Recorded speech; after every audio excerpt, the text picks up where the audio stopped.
And so those people who pass and go on to heaven in every day and age are only those people who find their Imam of the time, the messenger who was divinely appointed, who God veiled himself from behind, the man who God placed his spirit in, the Adam of the time, the Noah of the time, the Moses of the time, the Abraham of the time, the Jesus of the time, the Muhammad of the time, that has the Spirit of God and that acts as the veil of God.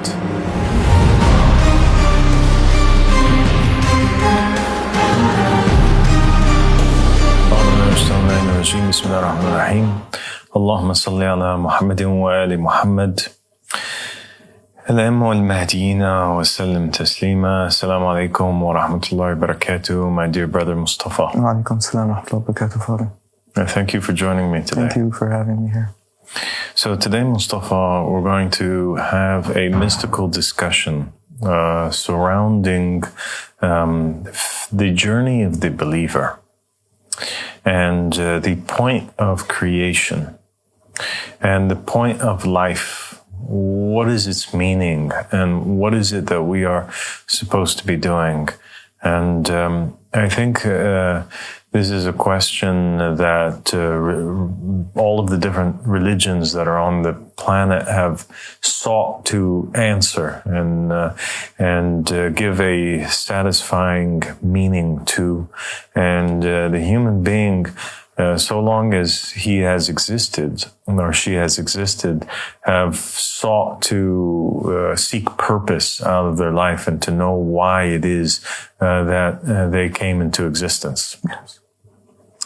There is a mystical book, and it's actually one of the most accurate books that has been preserved and is, has recently come to surface. And it was before that hidden, and it had never been translated before, and it had never been published before. And it was a book that was safeguarded by the Shia for a very long time, and the followers of the Ahl Bayt alayhim salam.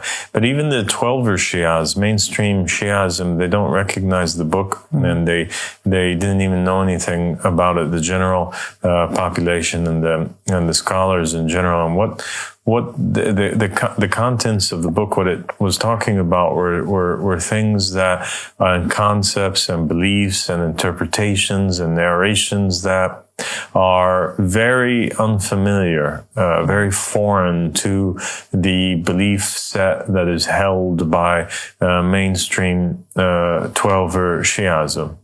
It was a book that was compiled by one of the closest companions of Imam Ja'far al-Sadiq alayhi salam, and that is al-Mufaddal ibn Umar. Mufaddal ibn Umar, he was known to be a close companion of the sixth Imam, and he would accompany him. And it wasn't just the sixth Imam, by the way. He was a companion to several of the Imams, the fifth, the sixth, the seventh, and even some narrations state that he lived on until the eighth Imam. And so in this book, he's having these series of conversations with Imam al-Sadiq alayhi salam. And he has the opportunity, the rare opportunity, to ask the Imam in settings that are private, where it's just him and the Imam and a few other of the close companions, and also in other settings where it's just him and the Imam.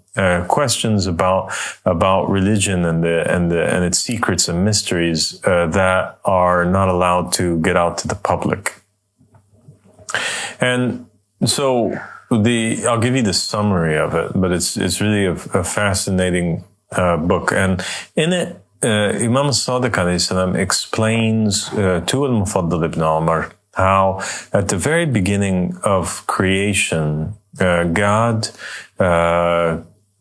created this shadow light, this shadow of his, and this shadow is like consciousness.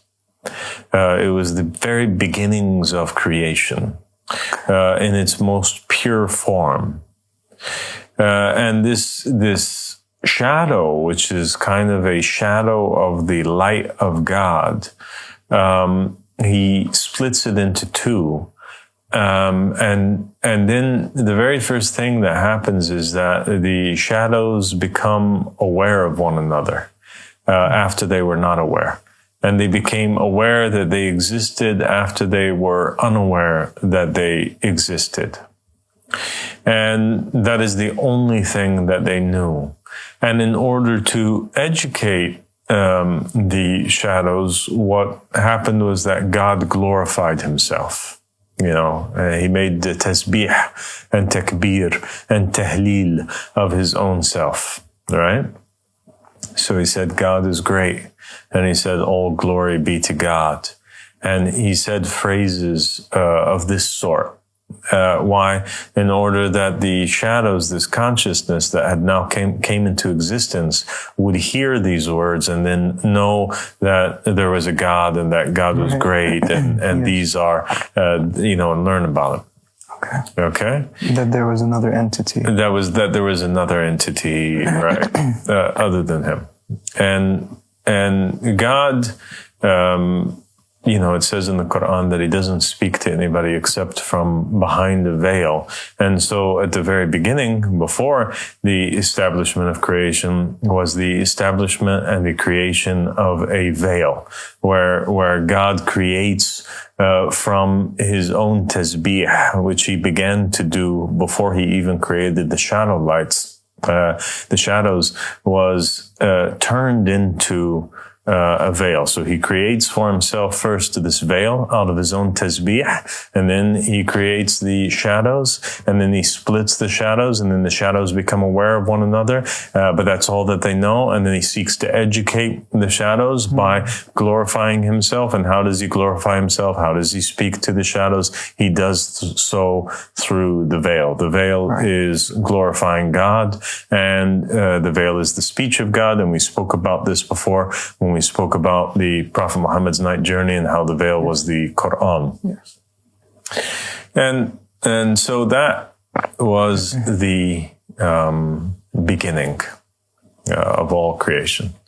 And then the shadows were broken down into more and split down into more and more and more. And he creates from the shadows the ghosts, and then he creates from them the souls, and it goes down this mystical tale that Imam al-Sadiq alayhi salam tells the Mufaddal ibn Umar until we descend down into this physical world that we are in, and each one of us basically contains within us a part of that. But that's irrelevant, and that's for another episode to explain the different worlds that exist and their breakdown and their relationship to this physical world. But what we want to focus on in this episode, what became the purpose of life in this physical realm and world and dimension. So eventually what happened was that God then began to test creation through veiling himself behind something. Okay. Yes. And seeing whether or not creation would obey the veil. Right. Yes. So that's what God had sought from creation from the very beginning.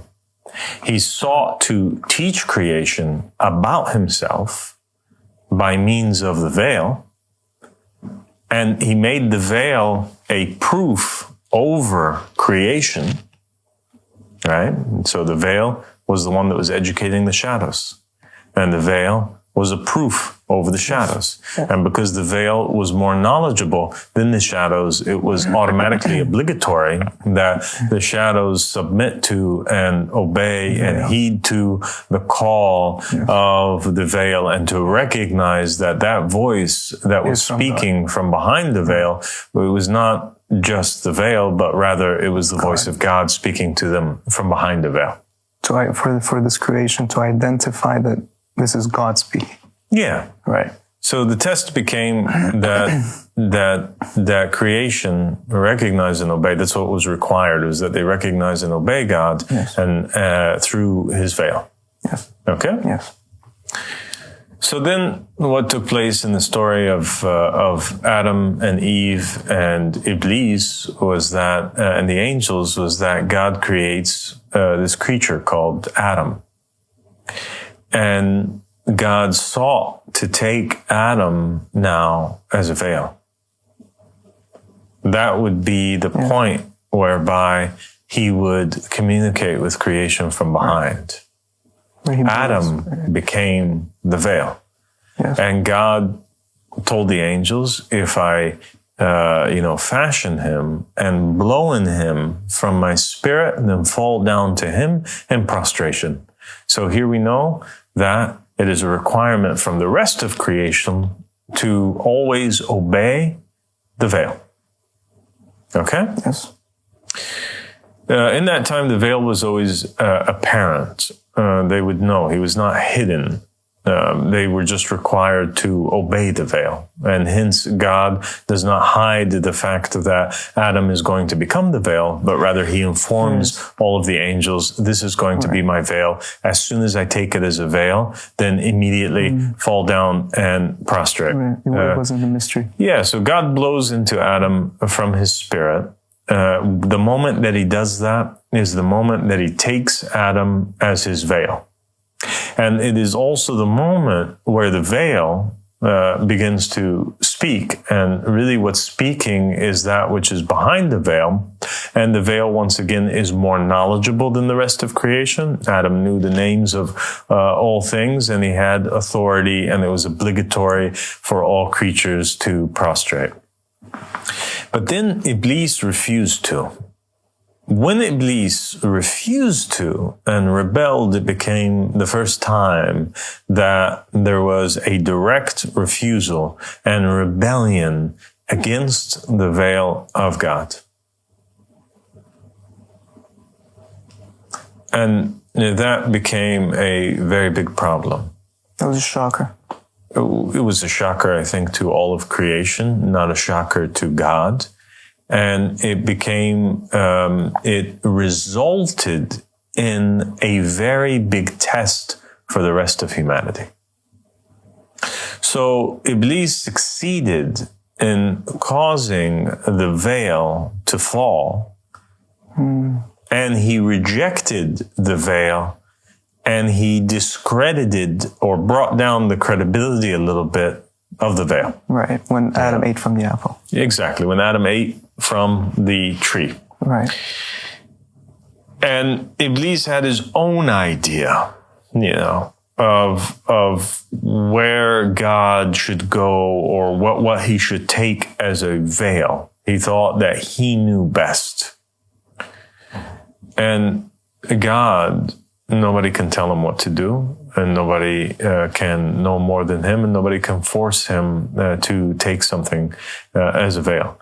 And so Iblis tells Imam al-Sadiq alayhi salam, he tells Mufaddal ibn Umar that basically Iblis, he has this discussion with God whereby he tells him, God, if you take anything else as a veil, I will worship you, through that veil.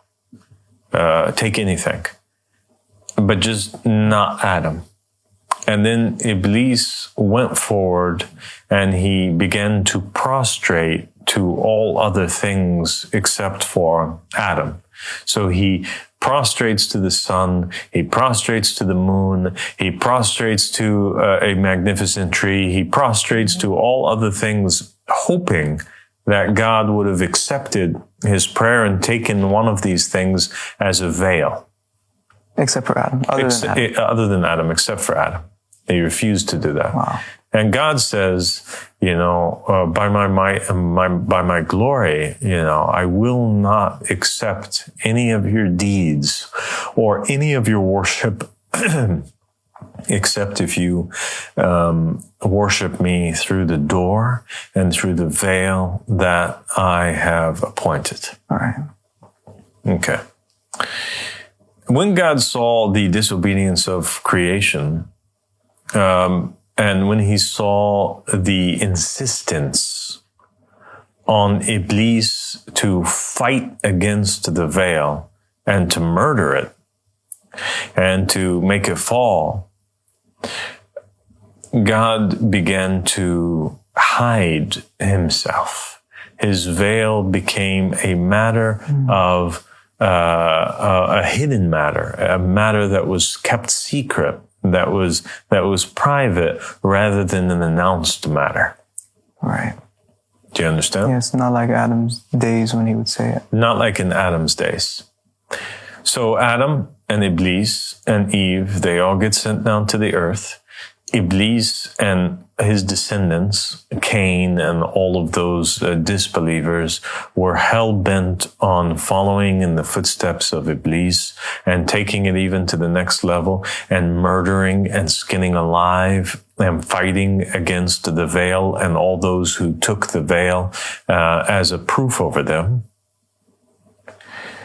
And it became necessary that the believers use taqiyya and hide their faith and be secret about their beliefs and their recognition of the veil in order to protect the veil and to protect the religion of Allah subhanahu wa ta'ala and to protect their own selves. Yeah. And that became the big test.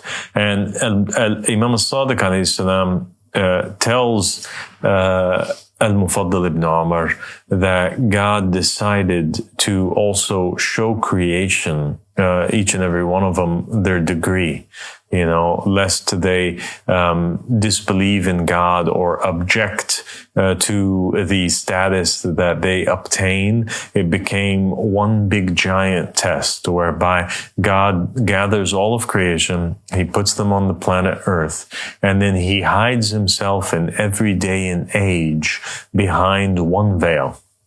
And from behind that veil, he calls out to creation, and all of those who respond to his call are the angels, and all of those who reject his call are the devil. And as much as they have faith and as fast as they respond to his call, that would end up being their degree.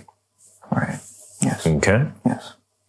So the test is not of creation is not mainly it's mainly finding that God behind the veil. That became the entire point of religion, and that became all of religion, and that became the reason why we say religion is a man. Right. Because all of religion is just about finding God, the veil of God. God is hidden amongst creation, and our mission in this life is just to know God. And that's why God says in the hadith, I was a treasure that was hidden, and I created creation in order that they may know me. Yes. Right? So it became the whole point of creation is that we know God, and we can only know God by finding his voice amongst all of the creatures that are calling to different paths and different ways. Yeah. And so those people who pass and go on to heaven in every day and age are only those people who find their imam of the time. And their imam of the time is the veil of the time. The messenger who was divinely appointed, who God veiled himself from behind, the man who God placed his spirit in, the Adam of the time, the Noah of the time, the Moses of the time, the Abraham of the time, the Jesus of the time, the Muhammad of the time, that has the Spirit of God and that acts as the veil of God. All those who recognize him and pledge allegiance to him and follow him and believe in him, those are the ones whom are the angels, and those are the ones whom will leave this earth and go back up to be amongst the angels and the heavenly host. And all of those whom reject the veil and fight against the veil are their source is Iblis, and their likeness is the likeness of Iblis, and all of those who fell with Iblis and followed in his footsteps. Even if all good works have been done. If you don't find God, then you're really upon nothing, no matter what you do. No, you have to find the Imam of the time. And that's why there's hadiths that state that the love of Ali is a good deed that no bad deed can harm. Right. And the hatred of Ali is a bad deed that no good deed, could benefit. Because the point is that in order for your prayer to be accepted, or your fasting to be accepted, or your zakat, or any of your good works to be accepted, it has to be after you find and accept the veil, because it's the veil's voice that you're supposed to be following. And it is the veil that is a proof over you, and it's the only way that you can know God is through the veil. Whoever knows the veil knows God, and whoever is ignorant of the veil is ignorant of God. And so it doesn't make sense that somebody would go into paradise with good deeds when they don't even know God. Where are they going to go? They have to know God in order to be accepted, to be amongst God.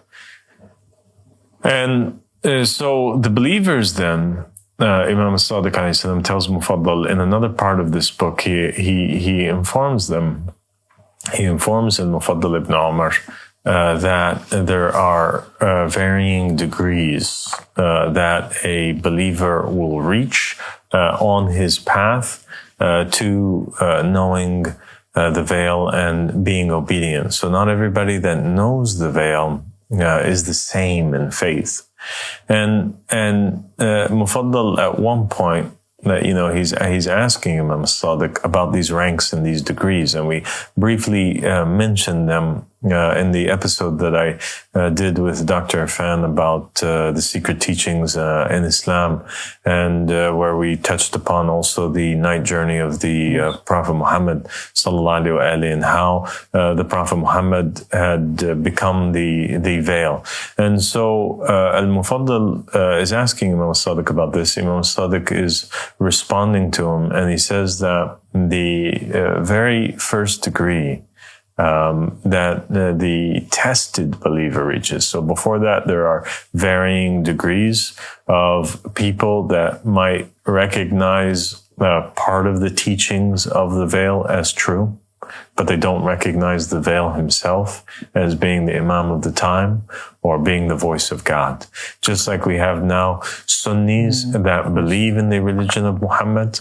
Yeah, right. They recognize that it's true, but they don't believe in the Muhammad of their time or their Adam of their time. Right. And he said that the first degree, after being one of those people that recognize parts of it but don't accept the totality of it, is a believer whom Allah subhanahu wa ta'ala tested his heart for faith. And that is a reference to the narration of the Ahlul Bayt alayhim salam that says that our matter is a hard one and it's a difficult one. Nobody can handle it except for a prophet messenger or a close angel or a believer that God has tested his heart for faith. Okay? Right. So the first degree of being a true believer is to be a believer that God has tested his heart for faith. Like you reach that level of understanding to begin to be tested. To begin to be tested. Right. And to have been tested and to have succeeded in that test. The next degree after that is the degree. And the degree, by the way, of the tested believer, that is the degree of a prophet. Okay. So we spoke before about the person, how he can elevate to become at the rank of a prophet. The tested believer is the rank of a prophet, is the rank of a close angel. And that's why the hadith says that, that nobody can handle our matter except for these three. Yeah. So once you reach to the degree of being a believer that his heart has been tested for faith, you also have reached to the rank of prophethood. And you are like an angel that prostrated to Adam and has full blind obedience and submission to the veil, and you recognize him. And that is the rank that many of the companions they reached, and that's why you find in many of the mystical hadiths that have been hidden from the Ahlul Bayt, you'll find Imam al-Sadiq, he's sitting around with his companions, and he goes by each and every one of them and says to them, "Peace be upon you, O Abraham, peace be upon you, O Jonah, peace be upon you, O Jacob." And that's an indication that these prophets and messengers had returned as those close believers that had reached that rank of closeness to them.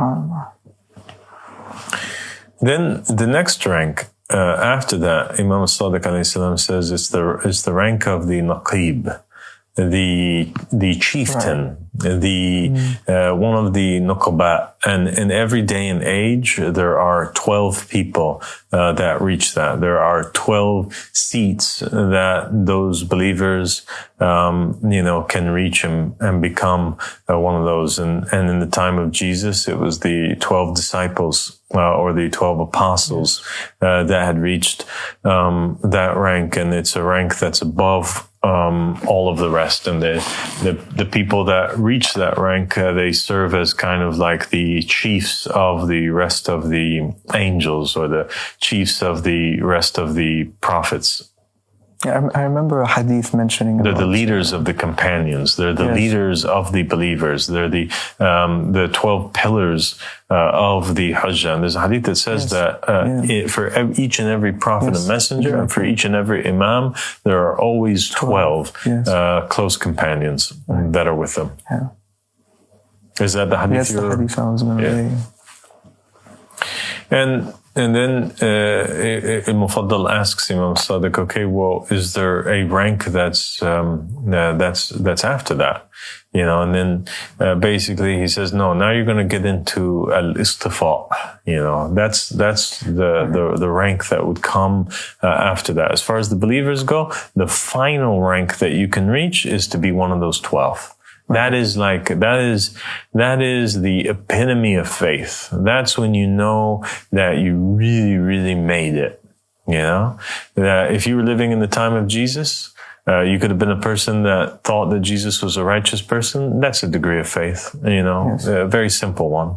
But it's better than being a non-believer. Other people, they became from Jesus' 72 disciples. That was a huge degree of faith, right? To be from that's a degree of that's a degree of being a believer that was tested. His heart was tested for faith, and Jesus, he sent forward these 72 individuals to go forward in the lands and call people to him, just like God would send the prophets and the messengers, and he would send them ahead of time to different cities before Jesus' arrival to kind of pave the way and give dawah before he would arrive. And we know that these numbers of 70 or 72 exist with the different prophets and messengers. You had a number like that went up with Moses on the mount when they went to when Moses had requested to see God, and then God manifested himself, and all of Moses and his companions were strucken and they fell down. And there's a narration that states that all of those that went up on the mount with Moses and were resurrected, that all of them were prophets. And there's another narration that states that one of the companions of Imam al-Sadiq, whom is a very controversial one, some people declare him to be a heretic, while others declare him to be one of the closest companions of Imam al-Sadiq, and that is Abu al-Khattab.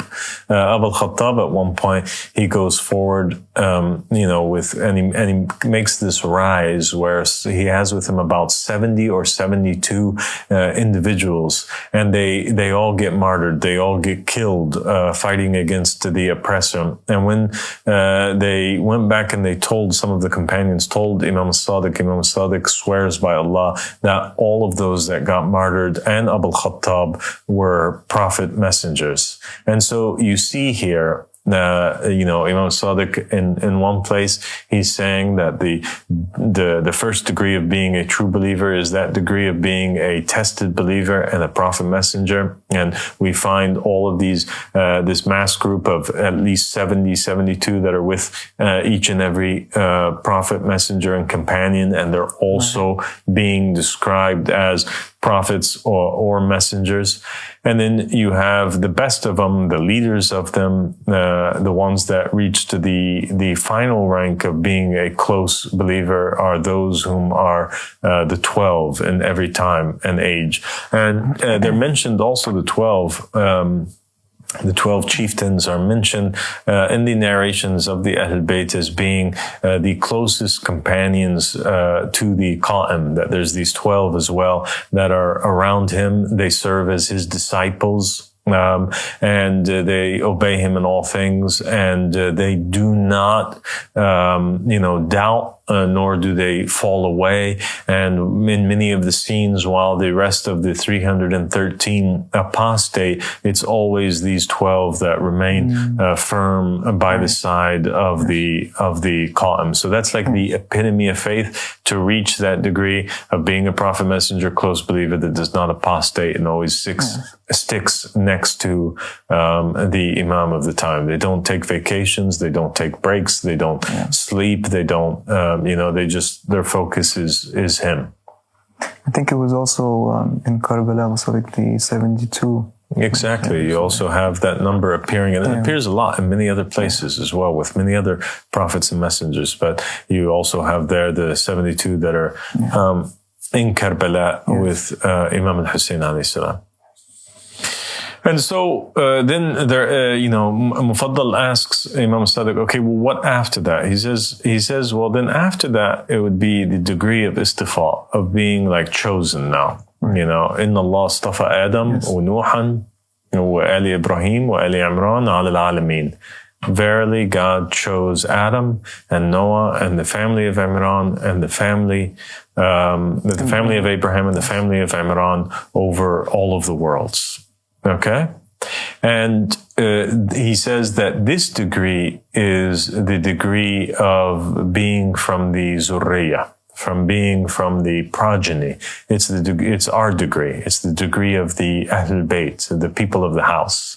After that, so in this is many secrets, because then that khalas, after the being the best of the believer, then the only thing after that is to be from the Ahl Bayt. And some companions actually succeeded in elevating to that, like Salman al-Farisi, when the Prophet Muhammad sallallahu alaihi wasallam said, he's from us, the Ahl Bayt, and they said that about other companions as well. And it gives an indication when Imam al-Sadiq quotes that verse, that Adam and Noah and Abraham and Jesus, who's from the family of Imran, they're all from the people and the family of Abraham. There's individuals like Ismail who all managed to reach the rank of being from the Ahl Bayt alayhi salam.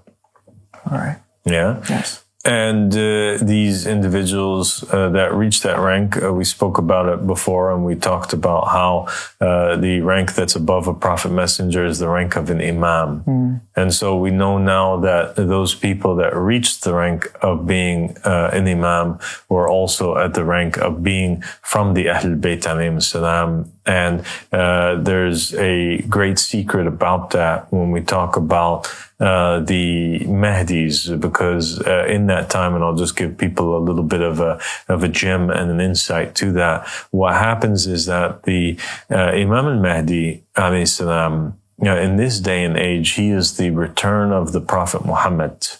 Subhanallah. And Imam al-Mahdi, who's the return of the Prophet Muhammad, he's the reincarnation of the Prophet Muhammad sallallahu alaihi wasallam. After him come these 12 Mahdis. And these 12 Mahdis that come and are sent forward by the Prophet Muhammad are the reincarnations of Imam Ali and Imam al-Hassan and Imam al-Hussein And the Prophet Muhammad himself also returns as one of the Mahdis as well. And at the same time, other prophet messengers that reached to the rank of imamate and became from the Ahlul Bayt alayhim salam, they too are sent forward as these Mahdis. So you have the Prophet Jesus, for example. He is from the Ahlul Bayt, and he is one of the Mahdis. He returns as one of the Mahdis and rules the earth as a Mahdi. You have Abraham, who rules the world as a Mahdi. You have Noah. You have Adam, who comes forward. He was a companion of a covenant. You have Moses, who returns. So you have all of the Ahl Kisa plus all of the Ulil Azm prophets, or prophets that bore a covenant. They return as Mahdis, in addition to a few of the prophet messengers that their works in that time, during their lifetime and over the course of their incarnations, elevated them to be from the household or the rank of an imam, or from the household of the Prophet Muhammad, and they managed to be sent back as one of the Mahdis. And from them, for example, is the Prophet Ismail alayhi salam. Another one of them is the Prophet Aaron, the vicegerent of Moses. He also became one of the Mahdis, and also the Prophet Joseph became one of the Mahdis. And so the rank that's after that, after the completed believer, one of the 12, becomes that you be one of the people of the house. Right. All right? Yes. So it's and then the Mufaddal, go ahead. It's kind of like a continuation. It never ends. You're always coming back. You're always being tested again to elevate higher and higher. Your purpose is in every incarnation to get close to God. The more you to do better. You know, some people, they come back and they recognize their imam of the time, but they short came with him. They didn't obey him totally, or they had doubt, or they didn't fulfill their obligations, you know. So they come back again and they recognize the veil again, but this time they do better and they have higher faith and they correct the mistakes that they did until they complete that which God wanted them to complete in terms of knowing Him and worshiping Him through the veil.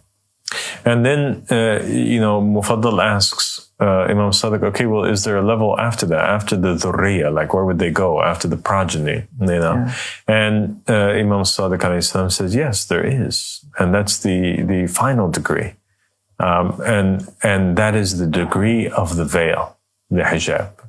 And that is the degree that the Prophet Muhammad, peace and blessings be upon him, and his family reached, where he himself became the veil. And after you become the veil, it's really you now who is managing all of creation, and you're sending forward the prophets and the messengers. And that's why we said that after the Prophet Muhammad disintegrated in the veil, he became the one who is, sending now forward the messengers and the Mahdis, and he is the one who is kind of taking care of the affairs of the world. It really is mind blowing to know that you're here on earth for spiritual elevation, and the final destination is something which is really mind blowing. Like it is extreme. And there's something interesting too, because Imam al-Sadiq is asked by Mufaddal, about, okay, well, when he reaches these ranks, of high knowing, and recognizing the veil and submission to the veil, what happens there? Is he still required to worship through the apparent acts of worship, like through prayer, through fasting, the month of Ramadan, through giving charity and zakat? And Imam al-Sadiq says, absolutely not. The Quran says, and verily to your Lord is al-muntaha, the ending, the finality, the totality, the goal is to reach your Lord. Right. So once a person reaches his Lord, all of these chains that were placed upon the believer, these requirements that he has to do in life, whether it's to pray the 5 prayers or to, these apparent acts of worship, all of them become obsolete. And the believer, because he's complete now and he recognized the veil, he becomes free. And so the chains of the jurisprudence are lifted off of him. He goes from being a servant, an abd, to being a freed servant. A freed servant. Right. And a freed servant, the master doesn't require of him any work anymore. The work is only given to the shortcomers. The work is only given to the people who are still slaves. And that's why God forces and makes it obligatory that the Muslims either do this or they're out of the fold of Islam. And if they're out of the fold of Islam, then they're considered to be disbelievers, right? And then that's a whole nother conversation on their rights and how and all of that. And so the person though who recognizes the veil, he's no longer a slave. He becomes now a friend. He becomes now free. He's reached his final destination. He's done what he's supposed to do, and God allows him to enjoy, and he becomes like the angels above, and he gets to live the rest of his life on earth as he would in paradise. Now, because he did the deeds of the angels, and rather the deed of a human being who manages to pass this test on earth is worth more and becomes better than the deeds of the angels above, because God told the angels, that to prostrate to Adam, but he didn't tell. He made it apparent then. Yeah, exactly. He didn't make it apparent. It was hidden here. And so the human being who manages to reach that level, he gets to abide now and live by a different set of rules. Those rules that the angels live with in paradise, he gets to live with here. So he becomes free. It's like it's a heaven on earth kind he of becomes living. He lives a heaven on earth. So the obvious implication there as well is that he don't have to pray anymore, but he doesn't have to fast. Those things which were made haram on him before are now halal and permissible, because there's nothing that you wish for in paradise except that it's granted for you. Yes. Those things which were haram here for the person who's in paradise, it's halal. Right. That's why you find in the Quran that there are rivers of wine in paradise that are available for the believer, but on earth it's haram for the believer. Yes. So the believer that reaches the final destination on earth and knows God, and he becomes freed by the Imam. He can't free himself. The veil, the Imam has to determine, when he reached to that level of true faith, because it's not just by words, it's by actions. And then the Imam will free the believer. The veil will free the believer, and it's really God that's freeing him, because God is the one that's speaking from behind him. And, So these acts of worship, many of the Muslims around the world will say, well, we do pray, we do fast, we do all of these things, but it's this one thing that it's the main thing. If you're praying, or if you're fasting, or if you're doing these apparent acts of worship, according to Imam al-Sadiq, like, you're still a shortcomer. You're not even a true believer. Because you're not following. Yeah. So these people think that when they're praying, that they're going to go to paradise, and that this is the epitome of faith, when it's actually the opposite. Like, it's an indication that you have no idea what you're doing, and God is treating you as an ignorant slave until you recognize his voice, and you manage to reach him and be freed by him on earth. Yeah. God, as he is always present in the heavens, he is always present on earth. And God is always present on earth by veiling himself behind a man, and that is the totality and the true religion. And people should, Imam al-Sadiq says that once the believer frees himself, by obedience and worship of God and recognition of the veil, that he becomes like the angels that are above. Yeah. And there was this really cool conversation that took place where Imam al-Mufaddal ibn Umar, he's sitting with Imam al-Sadiq and he's saying, okay, well, who is like that? Like, who is like that? Do I know anybody like that?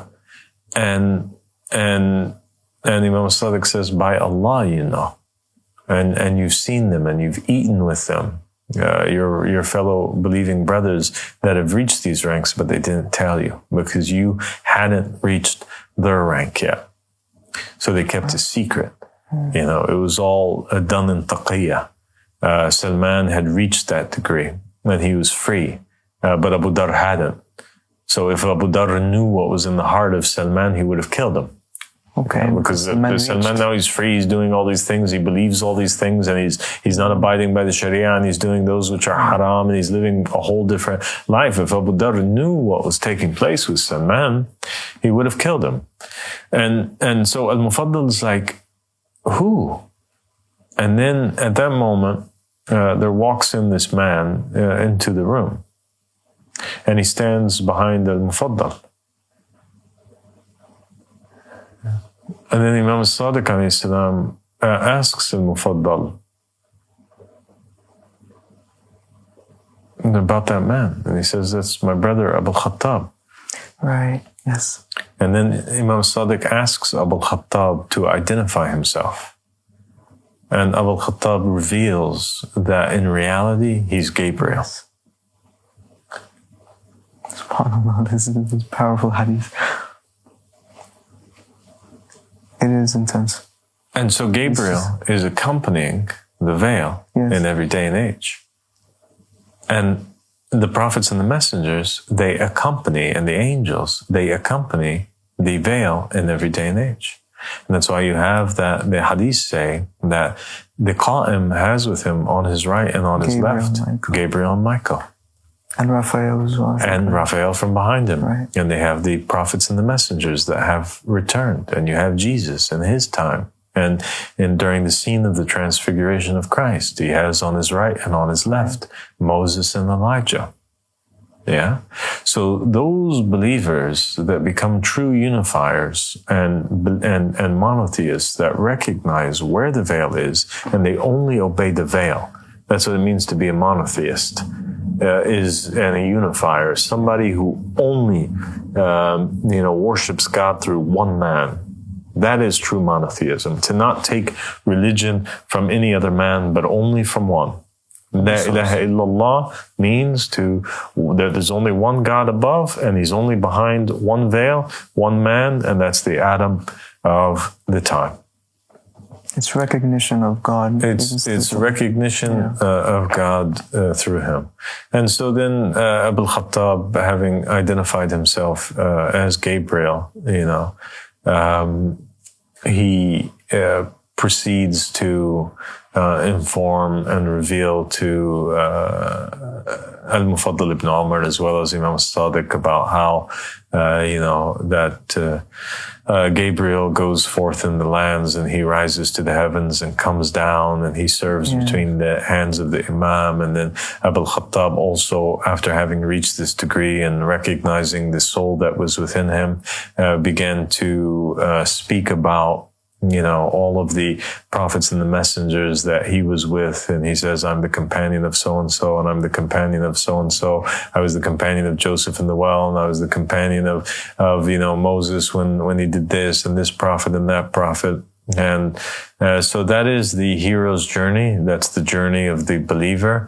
First, he has to search out and find where the voice is coming from, and then his obedience has to be perfected to such a degree that he reaches that level or that rank of prophethood. And then after that, he can elevate to become one of the chieftains, one of the disciples that never apostate. And when they reach the degree of prophethood or to the degree of being a chieftain, that's when the Imam can wipe over their heads and remind them and inform them of their names, like Adam informed the angels of their names when God asked him to. And informing them of their names means informing them of their incarnations. Right.